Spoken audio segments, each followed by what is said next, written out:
జయకుమార్ గారు, ఇప్పుడు కవి అంటే స్ట్రగులింగ్ వేరు, సక్సెస్ వచ్చిన తర్వాత నిలబడటం వేరు. అవునవును. ఒక పాట జీవితాంతం వాళ్ళ జీవితంలో హైలైట్ అవ్వటం వేరు. మనం ఇప్పుడు ప్రస్తావించుకుంటుంది మేజర్ చంద్రకాంత్లో రామారావు గారి మోహన్ బాబు గారి కాంబినేషన్లో సినిమా వచ్చింది. అవునవునవును. అది ఇందాక మీరు చెప్పారు ఒకటి. జాలాది గారు జాలాది గారు మేజర్ చంద్రకాంత్ సినిమాకి జాలాది గారు ఒక పాట రాశారు.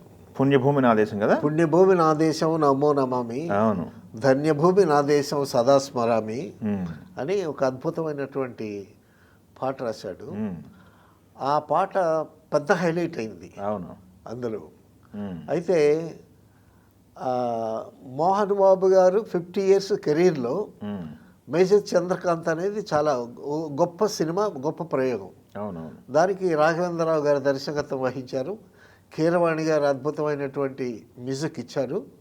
సో రామారావు గారి పర్ఫార్మెన్స్, మేజర్ చంద్రకాంత్గా ఆయన పర్ఫార్మెన్స్ చెప్పాల్సినటువంటి పని ఇది. అసలు మోహన్ బాబు వట్టుడు ఇంతై ఇంతకు ఇంతై అన్నట్టు ఎన్టీ రామారావు గారితో సినిమా తీయటానికి పూనుకోవటం అనేటటువంటిది చాలా గొప్ప విషయం. సో మనం ఇంతకుముందు ఒకసారి మోహన్ బాబు గురించి అనుకున్నాం. ఏంటంటే సంకల్ప బలం ఉంటే ఏదన్నా సాధించవచ్చు అని. అటువంటి సంకల్ప బలం ఉండబట్టే మోహన్ బాబు అలా అలా ఎదిగి రామారావు గారితో అన్నగారు మీతో ఒక సినిమా చేయాలని అడగటం, దానికి ఆయన సముఖంగా చెప్పటం అనేటటువంటిది గొప్ప విషయం. ఆయన రామారావు గారు ఇచ్చిన అవకాశాన్ని చాలా గొప్పగా సద్వినియోగం చేసుకున్నాడు మోహన్ బాబు గారు. తర్వాత ఒక మంచి నటుడుగా ప్రూవ్ చేసుకున్నాడు. ఆయన కెరీర్లో వివిధ రకాలైనటువంటి పాత్రలు పోషించి మంచి నటుడు అనిపించుకున్నాడు.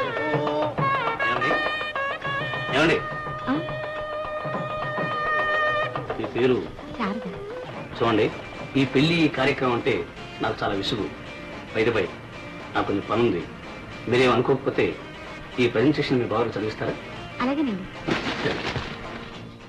ఆయన ఎన్ని డక్కాముక్కలు తిన్నా అసిస్టెంట్ డైరెక్టర్గా ఉండి మొత్తానికి పాకులని కృష్ణ గారిని పట్టుకొని వాళ్ళని వీళ్ళని పట్టుకొని చిన్న చిన్న వేషాలు వేసి మొత్తానికి స్వర్గ నరకంలో ఒక అవకాశం సంపాదించి హీరోగా నిలదెక్కుకొని దాసనారాయణ గారు అండ తీసుకుని సో మంచి మంచి వైవిధ్యమైనటువంటి క్యారెక్టర్ వేసి ఒక కమెడియన్గా హీరోగా ఒకసారి పడిపోయాడు, విలన్గా పడిపోయి మళ్ళా లేచి హీరో అయ్యి గొప్ప క్యారెక్టర్ ఆర్టిస్ట్ అయ్యాడు. ఎంత గొప్ప క్యారెక్టర్ ఆర్టిస్ట్ అయ్యాడంటే మాకు శరత్ బాబు నేను ఉండేటప్పుడు మా రూమ్కి వస్తూ ఉండేవాడని అనుకున్నాం. ఒకసారి వచ్చి అద్దంలో చూసి ఎస్వి రంగారావు గారి డైలాగులు చెప్తూ ఉండేవాడు. అంటే అప్పటి నుంచి ఆ జైలు ఉందన్నమాట. సో ఆ సంకల్ప సిద్ధితో తను బాగా ఎదిగి ఎన్టీ రామారావు గారితో మేజర్ చంద్రకాంత్ అనే సినిమా తీశాడు. తర్వాత ఒక మంచి టేస్ట్ ఉండే వ్యక్తి మోహన్ బాబు గారు. ఆయన ప్రతి సినిమాలో ఒక దేవుడి మీద పాట ఉంటుంది, అలాగే జేసుదాస్ మీద ఒక పాట ఉంటుంది, అలాగే చిన్న చిన్న రచయితలు ఎంకరేజ్ చేశాడు. అలాగే జాలాది చేత అద్భుతమైనటువంటి పాట రాయించాడు. పుణ్యభూమి నా దేశం నమో నమామి, జన్మభూమి నా దేశం సదా స్మరామి. మీకు ఎక్కడ జాలాది గారు కనెక్షన్ అవుతాయి? జాలాది గారు శ్రీకాకుళం జిల్లాలో, ఆయన అక్కడ టీచర్గా వర్క్ చేశాడు. నేను అదే ప్రాంతంలో టీచర్గా వర్క్ చేశాను. సో అప్పటి నుంచి ఆయన పేరు నేను వింటున్నాను, నా పేరు ఆయన వింటున్నాడు. సో మా ఇద్దరి నేపథ్యం ఉపాధ్యాయ వృత్తి. ఆ పాటలోనండి రామారావు గారు శివాజీలాగా, తర్వాత కట్టబ్రహ్మంలాగా నటింపజేసి అందులో మంచి డైలాగులు కూడా ఉంటాయి. అందులో కట్టబ్రహ్మ డైలాగులు చాలా అద్భుతంగా ఇన్కార్పొరేట్ చేశాడు. అందులో ఎల్లప్ప ఎందుకు కట్టాలి శిస్తు, ఎన్నడైనా ఎండలోకి వచ్చావా, ఏతం ఎత్తావా, నడుము గట్టి నాగలబట్టి దుక్కు దున్నావా, నారు వేశావా, కలుపు తీసావా, కష్టం చేసే మా రైతు పడతలకు పసుపు తీసి పారాని పెట్టావా, లేక మామవా మరిదివా మాన విహీనుడా, ఏమని అడుగుతావు శిస్తు, ఎవరిని అడుగుతావు కిస్తీ అని చాలా పవర్ఫుల్ డైలాగులు ఉంటాయి. ఇది ఇన్ని డైలాగులు పెట్టకపోయినా కొన్ని డైలాగులు పెట్టారు అందులో. ఇది నేను కట్టబ్రహ్మణ ఏకపాత్రాభినయం చేసేటప్పుడు ఉన్న డైలాగులు అనమాట ఇవన్నీ. సో జాలాది గారి జీవితం ఏంటి పరిస్థితి? జాలాది గారు ఎట్లా? జాలాది గారిని నేను మొట్టమొదట చూసింది అంటే కవులు శ్రీశ్రీ గారి ఒక సందర్భం కూడా వచ్చింది. అవునవును. అక్కడ మోదుకూరి జాన్సన్ అని ఒక మంచి రైటర్ ఉండేవాడు చెన్నైలో. ఆయన దగ్గర ఉండేవాడు. సో నేను మోదుకూరి జాన్సన్ గారి దగ్గరికి వెళ్ళేటప్పుడు ఆయన ఒక పక్కన అలాగ దిగులుగా కూర్చుని ఉండేవాడు. సో ఎవరితనంటే ఆయన రైటరు అని అన్నాడు. ఆయన రూపం అది చూసి కోస్త దిగులుగా ఉన్నట్టు ఉన్నాడు మనిషి. ఓకే. అప్పుడు చూశాను నేను అనమాట. ఓకే. తర్వాత if I remember well first Vijaya Nirmal garu అనుకుంటా ఒక పాటకి అవకాశం వచ్చింది. బహుశా మధుకూరి జాన్సన్ గారే పరిచయం చేసి ఉంటారు. ఆయన ఫస్ట్ సాంగ్ జానపదం అద్భుతంగా రాస్తాడు ఆయన. సూరట్టుకు జారతాది సితిక్కు సితిక్కు వాన సొక్క, గుండెల్లో గుబులవుతాది గతుక్కు గత్తు ఎందో లక్క అని ఒక పాట రాశాడు. ఆ మాటలు కూడా చాలా చక్కని జానపదమైనటువంటి మాటలు వాడుతాడు. ఆ మొట్టమొదటి పాట, ఆ పాటని జయసుధ శరత్ బాబు మీద పిక్చరైజ్ చేశారు. ఓకే. ఆ పాట ఫస్ట్ సాంగ్ అది. తర్వాత అండి అద్భుతమైనటువంటి పాట రాసింది ప్రాణం ఖరీదులో. క్రాంతి కుమార్ గారు తీసిన ప్రాణం ఖరీదు. ఆ ప్రాణం ఖరీదు అనేది ఒక మంచి సిఎస్ రావు రాసినటువంటి నాటకం అది. అందులో ఏతవేసి తోడిన ఏరు ఎండదు, పొగిలి పొగిలి ఏడ్చిన పొంత నిండదు అనేటటువంటి పాట రాశాడు. దానికి అవార్డు కూడా వచ్చింది. ఓకే. ఓకే.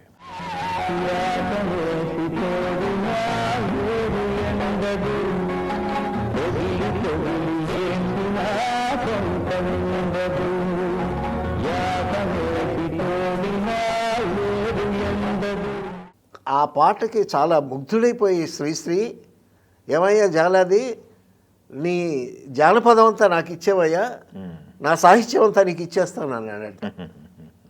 ఎంత గొప్ప రివార్డ్ అది. అంటే అంత అద్భుతంగా రాశాడు ఆ జానపదం. ఆయన రాసిన లైన్స్, ఏతవేసి తోడినా ఏరు ఎండదు, పొగిలి పొగిలి ఏడ్చినా పొంత నిండదు. పొంత అంటే చాలామందికి తెలియదు. జానపదం పల్లెటూళ్ళలో ఉండేటటువంటి వాళ్ళకే తెలుస్తుంది. అది ఆ యాక్సెంటు, శ్రీకాకుళం జిల్లా యాక్సెంటు తెలిసిన వాళ్ళకే తెలుస్తుంది. పొంత అంటే పల్లెటూళ్ళలో వేడి నీళ్ళు కాయటానికి ఇటుపక్క ఒక రాయి పెడతారు, అటుపక్క ఒక రాయి పెడతారు, ఈ చివరన ఒక కుండ పెడతారు. పొయ్యి అంటే 3 రాళ్ళు ఉండాలి. తెలుసు. 3వ రాయికి బదులు కొండ పెడతారు, దాన్ని వాటర్ పోస్తారు. ఆ వాటర్ పోస్తే అవి వంట జరుగుతూ ఉంటుంది, నీళ్లు వేడెక్కుతుంటే నీళ్లు తీసి వాడుకుంటూ ఉంటారు స్నానానికి, వాటికి వీటికి. దాన్ని పొంతకుండ అంటారు. ఏతవేసి తోడినా ఏరు ఎండదు, పొగిలి పొగిలి ఏడ్చినా పొంత నిండదు. ఎంత ఏడ్చినా ఆ పొంతకుండ నిండదు అనేటటువంటి బాగా నేటివ్ పదాలు వాడేది. తర్వాత అందరూ నడిచొచ్చే తోవ ఒక్కటే, చీమునెత్తురులు పారే తూము ఒక్కటే అంటాడు. ఎంత చక్కని ప్రయోగం అండి ఇది.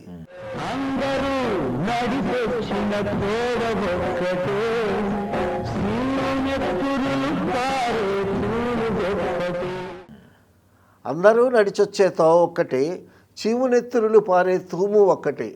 అంటే ప్రతి మనిషిలో చీమునెత్తురు ఉంటుంది. ఈ శరీరం అనేటటువంటిది ఒక తూము లాంటిది. చీమునెత్తురు ప్రవహించేటటువంటి తూము అంటే నీరు పారటానికి ఉండేటటువంటిది. సో అలాగా అద్భుతమైనటువంటి మాటలు వాడాడు. తర్వాత మేడమిద్దెలో ఉన్న చెట్టు నీడ తొంగున్న, నిద్ర ముద్ర పడినాక పాడే ఒక్కటే వల్ల కాడు ఒక్కటే అన్నాడు.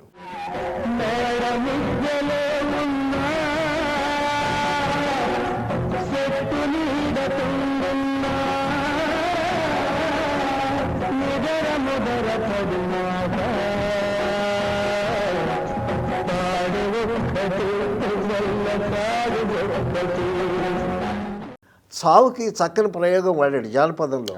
నిద్ర ముద్ర పడినాక కాడే ఒక్కటే వల్ల కాడు ఒక్కటే.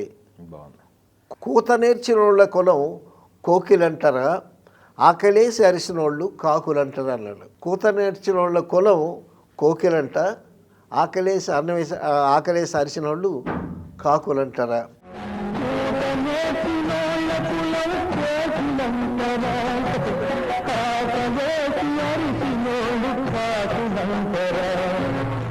చాలా అద్భుతమైనటువంటి పాట. ఒక్కొక్క పదం జానపదం ఎంత అద్భుతంగా రాశాడు ఆయన. ఈ పాటతో ఆయన ప్రతిభ కూడా చాలా లేటుగా వచ్చింది. ఒక బాలసుబ్రహ్మణ్యం కానీ లేకపోతే సభల్లో కవులు కానీ జాలాది గురించి మాట్లాడేటప్పుడు ఈ పాట గురించే మాట్లాడతారు. చిరంజీవి గారి మొట్టమొదటి రిలీజ్ అయిన సినిమా, మొదటి సినిమా పునాది రాళ్ళైన చిరంజీవి గారికి ఈ సినిమా మొదట రిలీజ్ అయినటువంటి సినిమాలో ఒక అద్భుతమైనటువంటి పాట సృష్టి జరిగింది.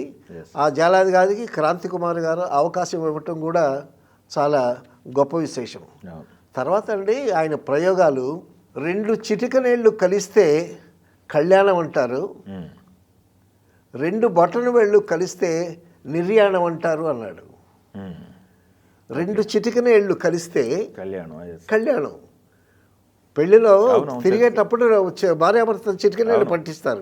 2 చిటికనేళ్ళు కలిస్తే కళ్యాణం, 2 బొటన వేళ్ళు కాలి బొటన వేళ్ళు కలిస్తే నిర్యాణం. 2 కాళ్ళు కట్టేస్తారు, బొటన వేళ్ళు కట్టేస్తారు. ఎందుకంటే విడిపోయి ఇది అవ్వకుండా. ఆ 2 చిన్న వాక్యాల్లోనే ఎంత జీవితం చెప్పాడండి.